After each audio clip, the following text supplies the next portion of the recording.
Every year on April 1st, the author of ReZero writes a spin-off story explaining what would have happened if Subaru went down a different route than the one we saw. If you happened to watch my last video, you got to see Subaru as the Purge King. Well, now he's the Harem King. Welcome to the Butterfly Dream, aka the Harem IF. This chapter is confirmed to be the Lust If story, but it was actually written before the author had figured out what he wanted the If stories to be. So Lust doesn't exactly belong with the other If stories. Pride, sloth, wrath, greed, and gluttony all show us what would have happened if Subaru had made the wrong decision at a specific point in the story. All of which, by the way, are beautifully written works of art laced with world building, character development, lore, and information that has allowed us to appreciate ReZero at a higher degree than we ever thought possible. Sadly, Lust does not fit that description at all. Again, it was written before the author had established what he wanted the If stories to be, so in comparison to the others, it's just not good. In fact, Lust is the only If story that has ever been deleted by the author. The entire thing was actually written in one sitting, so I probably spent more time reading it than the author spent writing it. But that's because the story wasn't supposed to be good. You see, Lust was actually the author playing an April Fool's prank on the readers. The idea was to upload a ridiculous harem chapter and then delete it a day later, making the readers question their sanity. He wanted the readers to wonder whether the story really existed or if they had just dreamt the whole thing, hence the title Butterfly Dream. It was all a dream! At the time of writing it, he didn't intend for it to be anything more than a funny prank, but years later confirmed that it was technically the Lust If. In my opinion though, it should not be classified as an If story because it's just way too different than the others. It's also the only If story that hasn't been fully translated, so if I happen to make a mistake in this video, feel free to point it out in the comments. Anyway, we aren't sure where exactly this story diverges from the main plot. I'm guessing it was somewhere in Arc 3, but it doesn't really matter anyway because the whole thing's a joke. Now earlier when I said Subaru was the Harem King, I meant it literally. In this story, Subaru starts out as the King of Lugunica after marrying all 5 royal selection candidates. King Subaru now lives in the royal castle with his harem that consists of all 5 candidates as well as Rem and Petra. The story begins with Subaru being woken up by Petra's voice. Breakfast is almost ready, so Petra wanted Subaru to hurry and wake up so they wouldn't be late. But Petra's voice was awfully close, like right next to his ear. Subaru rolls over and sees Petra in the bed curled up next to him. Could you have a seat right over there, please? Yes, Subaru just woke up next to a 12-year-old. Instead of immediately hiring a lawyer, Subaru grabs Petra and squeezes her body against his own in the bed because it was a cold morning and Petra's body heat was nice and warm pressing up against Subaru. They exchange a bit of flirty dialogue, but eventually get out of bed and agree to walk to the dining room together. They're already late for breakfast, so Petra and Subaru, hand in hand, hurry down the red-carpeted hallway of the royal castle of Lugunica. Arriving at the dining room, Subaru is greeted by Crusch's angry voice. "You're late," she says. Subaru gets nervous and tries to come up with an excuse, but Crusch reminds him that she can see right through his lies with her divine protection of wind reading. She then accuses him of flirting with Petra, to which Subaru can't exactly deny. He feels bad, so he gives Crusch a big hug and tells her that he didn't mean to offend her. But as the two of them are hugging each other, they suddenly realize their faces have drawn very close together. Now, usually when this type of situation occurs, in most harems, the characters will get all embarrassed and jump away from each other. Well, in this story, Crusch and Subaru start making out.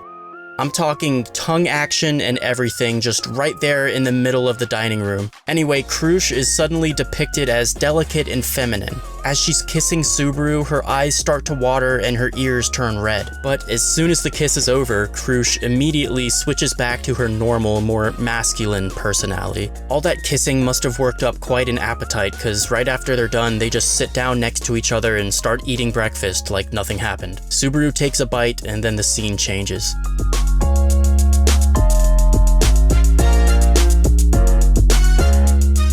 Later that day, Subaru's in his office with a large stack of documents piled up on his desk. He's incredibly stressed about all the work he has to do as the King of Lugunica, but luckily Rom is there in the room with him.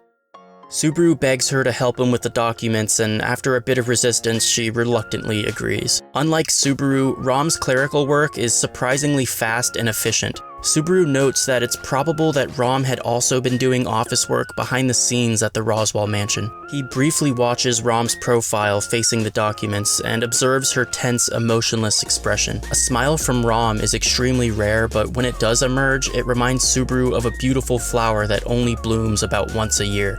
Subaru then tells Rom that when she isn't talking, she's actually very cute. Rom replies with her usual string of insults, followed by a surprisingly polite request for Subaru to please not compare her with her sister. It was out of character for Rom to speak this way with Subaru, and something about it was oddly pleasant. They then return to the documents and continue working together in silence.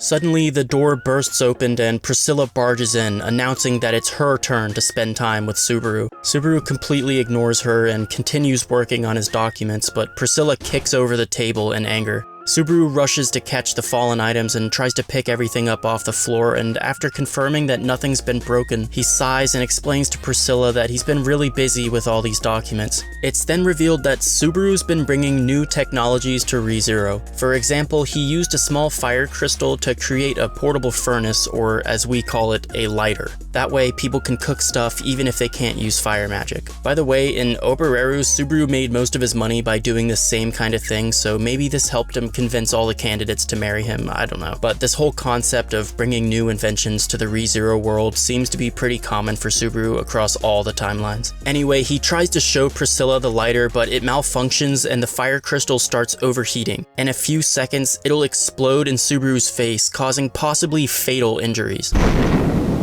But Priscilla quickly pulls her fan out of her cleavage and slices the lighter in half, saving Subaru's face from being horribly burnt. Subaru thanks her for protecting him and decides that maybe he can take a short break from his work and spend some time with Priscilla. This made Priscilla pretty happy, so she walks up, sits on Subaru's lap, and then wraps her arms around him, pulling him close. Even though he's been touched by Priscilla many times before, he still isn't used to it. The sensation of her fingertips on his neck made his lips moisten, and then Priscilla leans in and starts kissing Subaru. That lucky bastard. Whatever, let's move on to Anastasia. Anastasia's on the couch across from Subaru, watching him work on the big pile of documents. It seems that the Hoshin Trading Company was able to successfully expand their markets into Lugunica now that Subaru was king. The two of them exchange dialogue for a bit, and after the conversation's over, Anastasia gets up and sits down right next to Subaru. They start cuddling together like lovers do, and Subaru strokes Anastasia's hair. It was long and soft and felt like the hair of a little baby animal. While Subaru's essentially petting Anastasia, she nuzzles her nose into his chest like some kind of cat or something. After some time passes, Subaru eventually returns to his room where he finds Felt lying in his bed. So, once again, let's think about this from a legal perspective. If you get home and there's a 14-year-old in your bed waiting for you, the FBI is probably in the other room. But again, Subaru doesn't seem to be too worried about going to prison. He looks down at Felt and slowly approaches her while he takes off his jacket, removes his tie, and unbuttons his shirt. He reaches the bed and lays down next to her, the two of them facing each other. He tells her that because of the way she's positioned on the bed, he could see everything under her skirt when he walked in. Felt doesn't really seem to mind, but she punches Subaru anyway. However, Subaru catches her punch and pulls her arm towards him, embracing her with a hug. Felt starts blushing and explains that she's intimidated by Subaru's other wives. She thinks she can probably beat Anastasia, but doesn't think she can beat Emilia or Rem, and her chest isn't nearly big enough to compete with Crusch and Priscilla. But despite all that, she's still determined to try her very best. Subaru thought that was adorable, so he hugs her even harder, and then a heavy rain of kissing pours down into the room. Later that evening, Rem asks what happened to Subaru's left eye. He explains that Felt punched him after he got a little carried away. Rem tells him to be careful next time, but Subaru tells Rem that she's actually the one who needs to be careful. As he says this, he touches Rem's stomach, which was noticeably larger than it used to be. Yes, Rem is pregnant with Subaru's child. So not only is Subaru a pimp in this story, but he is also a daddy as well. Nowadays, Rem spends most of her time preparing for the baby, knitting clothes and things like that. She asks Subaru if he would prefer the baby to be a boy or a girl. Subaru thinks about it for a bit and then tells Rem if it's a girl, he will treasure her and love her and spoil her so much that she'll want to marry her own father. And if it's a boy, then he'll pass down his own father's tradition and become his biggest obstacle, his greatest rival, and his partner in crime. Rem blushes as she listens to Subaru's little monologue and gives him a happy smile. Her smile was so cute that Subaru couldn't help it anymore. He calls Rem's name and she immediately knew what he wanted. Rem closes her eyes and Subaru kisses her, her tongue stretching out somewhat. They hug each other tight the entire time, entangling their love with one another. Subaru was supposed to finish his big load of office work before he went to bed, but as we saw, he got a bit sidetracked by all of his hoes. He's finally got some free time to finish up his work, but instead he decides to go visit his main bitch. Opening the door, he walks into Emilia's room and sees her sitting on the edge of the open window with her hair swaying in the breeze. Emilia was a bit surprised that Subaru was visiting her at nighttime, but she happily welcomes him with a smile. Emilia's kind words make Subaru shed a tear. Her presence felt like it healed away all the stress he had accumulated as the King of Lugunica. Turning away to hide his face out of embarrassment, Subaru tries to leave the room, but Emilia stops him and pulls his head into her chest. She touches his back with a slow rhythm as if she was comforting a child. Subaru was exhausted from his busy day, so after a while he tells Emilia it's time for him to go to bed, but Emilia offers to let him sleep in her room. Subaru agrees and embraces Emilia with a hug, and the two of them fall into her bed together. Subaru says goodnight and then tries to fall asleep, but he's interrupted by Emilia saying Daisuki. Yes, Emilia tells Subaru she loves him. The two of them start kissing and the chapter ends. Now the next day the entire story was deleted and replaced by a short bit of text. The text explains the parable of the butterfly dream, but it's written from the perspective of Echidnut. Now, Echidnut is a Season 2 character, but I'm not going to give any spoilers in this video, so there's no need to click away or anything like that. One day, a man dreamt he was a butterfly, but when he woke up, the man wasn't sure whether it was a dream or if he really was a butterfly who was now dreaming that he's a man. Isn't it fascinating? Those who have dreams are forced to either accept them or let go.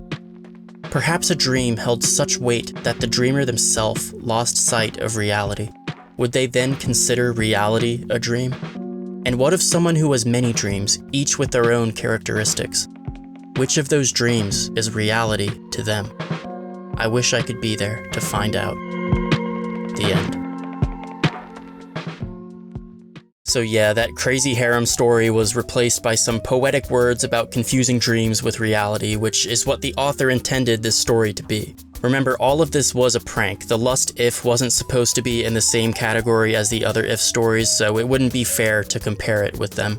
Anyway, we didn't really gain much of anything from this If story. I guess one positive thing I can say about it is that some parts were pretty funny. Everyone was so out of character that it just felt way too stupid sometimes, and I couldn't help but laugh at a couple moments. I think my favorite part of the story was actually Subaru's relationship with Rem. Out of all the interactions, the part with Rem felt the most realistic to me. Anyway, I didn't hate the story, but it's kind of a letdown when you give it the name Lust If. Again, this story was written before Pride, Wrath, Gluttony, and Greed, so the author hadn't figured out what he wanted the If stories to be yet, and that's why I think the Lust If should be rewritten as a proper If story to fit the standards set by the other stories. But yeah, what did you guys think about the Lust If? Did this seem realistic at all? I mean, with infinite lives, could Subaru actually maintain a harem with all of those girls? Personally, to me, the other If stories where he becomes a villain felt more realistic than this one, because I just can't realistically imagine all the competing candidates agreeing to share Subaru. I mean, Priscilla at least would totally start killing people, right? And by the way, where the hell was Beatrice? I would have preferred to see Beatrice instead of Petra, but I don't know, let me know what you guys thought. Hopefully this video helped clear up the misconception that the story was deleted because the fans hated it. Don't get me wrong, it definitely was bad, but that's just not why it was deleted. When the story was first released, the feedback it got was actually overwhelmingly positive. The Japanese novel readers liked it a lot, and I think the author did as well. I did enjoy the story, I just don't think it should be classified as the Lust If, that's all. I hope you guys enjoyed the video. If you want more If stories, let me know. I think I might do the Sloth route next. That's the one where Subaru runs away with Rem, but the problem is, I mean, have you guys seen the Sloth If? It's like 10 times longer than all the other Ifs combined, so I don't know if I should split it in parts or just make one giant video. Anyway, if you want to, you can give the video a like and subscribe if you want to be notified whenever I make a new video, but most importantly, keep talking about ReZero, guys. I'm out for now. Peace out.